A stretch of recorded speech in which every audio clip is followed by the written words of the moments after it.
തങ്ങളുടെ ആവശ്യങ്ങൾ അംഗീകരിക്കാത്തതോടെ മൂന്നാം ഘട്ട സമരം പ്രഖ്യാപിച്ചിരിക്കുകയാണ് ആശാ വർക്കേഴ്സ്. സെക്രട്ടേറിയറ്റ് പടിക്കൽ ഈ മാസം 20 മുതൽ അനിശ്ചിതകാല സമരം ആരംഭിക്കും. സമരത്തിന്റെ 36ാം ദിവസം നടത്തിയ സെക്രട്ടേറിയറ്റ് ഉപരോധം ഗതാഗത സ്തംഭനമായി മാറി. ഇതിനിടയിൽ സമരപന്തലിൽ കുഴഞ്ഞു വീണ 8 ആശാ വർക്കേഴ്സിനെ ആശുപത്രിയിലേക്ക് മാറ്റി. നിരവധി നേതാക്കളും സംഘടനകളും ഐക്യദാർഢ്യവുമായി എത്തി. 35 ദിവസം സെക്രട്ടേറിയറ്റിന്റെ ഓരം ചേർന്നിരുന്ന അവകാശങ്ങൾ ഉറക്കെ ചോദിച്ചിരുന്ന ആശമാർ ആശയറ്റതോടെ 36ാം ദിവസം ചുട്ടുപൊള്ളുന്ന വെയിലത്ത് റോഡിൽ കിടന്നു പ്രതിഷേധിക്കുകയാണ്. സമരമുഖം ഒരു ഘട്ടം കൂടി കടന്ന അനിശ്ചിതകാല നിരാഹാര സമരത്തിലേക്ക് കടക്കാൻ ഒരുങ്ങുകയാണ് ഇവർ. ഉപരോധ സമരം പൊളിക്കാൻ NHM ഏർപ്പെടുത്തിയ പരിശീലന ക്ലാസിന് നേരെ മുഖം തിരിച്ച ആശാ വർക്കർമാർ കൂട്ടമായി രാവിലെ മുതൽ തന്നെ സെക്രട്ടേറിയറ്റ് പടിക്കലെ സമരപന്തലിലേക്ക് എത്തി. CPM ഭീഷണിയിൽ സമരത്തിനെത്താതിരുന്നവർ പോലും മനസ്സുകൊണ്ട് തങ്ങൾക്കൊപ്പമെന്ന സമരക്കാർ. സമരക്കാരെ പ്രതിരോധിക്കാൻ ബാരിക്കേഡും സന്നാഹങ്ങളുമായി പോലീസും നേരത്തെ നിലയുറപ്പിച്ചു. 10:30 സെക്രട്ടേറിയറ്റ് ഉപരോധം ആരംഭിച്ചു.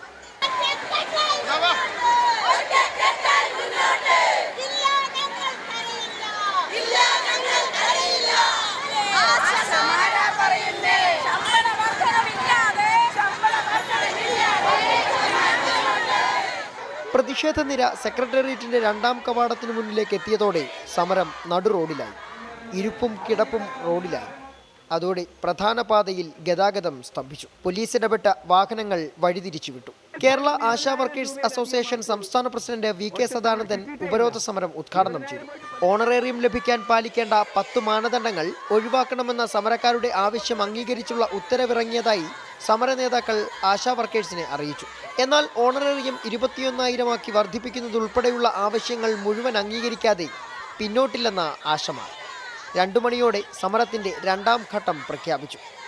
മാർച്ച് 20-ാം തീയതി മുതൽ ഞങ്ങൾ ഈ സെക്രട്ടേറിയറ്റ് നടയിൽ ഈ പകൽ സമര കേന്ദ്രത്തിൽ തന്നെ നിരാഹാര സമരത്തിലേക്ക് കടക്കുകയാണ്. അനിശ്ചിതകാല നിരാഹാരം 20-ാം തീയതി രാവിലെ 11 മണിക്ക് ഞങ്ങൾ ആരംഭിച്ചിരിക്കും. ഈ നിരാഹാര സമരം ഈ കേരളത്തിലെ സ്ത്രീ തൊഴിലാളി സമരങ്ങളിൽ നിർണായകമായ സമരമായി മാറുമെന്ന കാര്യത്തിൽ ഒരു തർക്കവും ഞങ്ങൾക്കില്ല. ഇതിനിടെ നിരവധി നേതാക്കൾ സമരക്കാർക്ക് ഐക്യദാർഢ്യവുമായി എത്തി. വന്നവരെല്ലാം മുഖ്യമന്ത്രിയെയും ആരോഗ്യമന്ത്രിയെയും രൂക്ഷമായി വിമർശിച്ചു. വെയില് കൊണ്ട് മഴ കൊണ്ട് പട്ടിണി കിടന്ന് സമരം ചെയ്യുകയാണ് എന്നുള്ളത് അത് ജീവിക്കാൻ വേണ്ടിയുള്ള സമരമാണ്.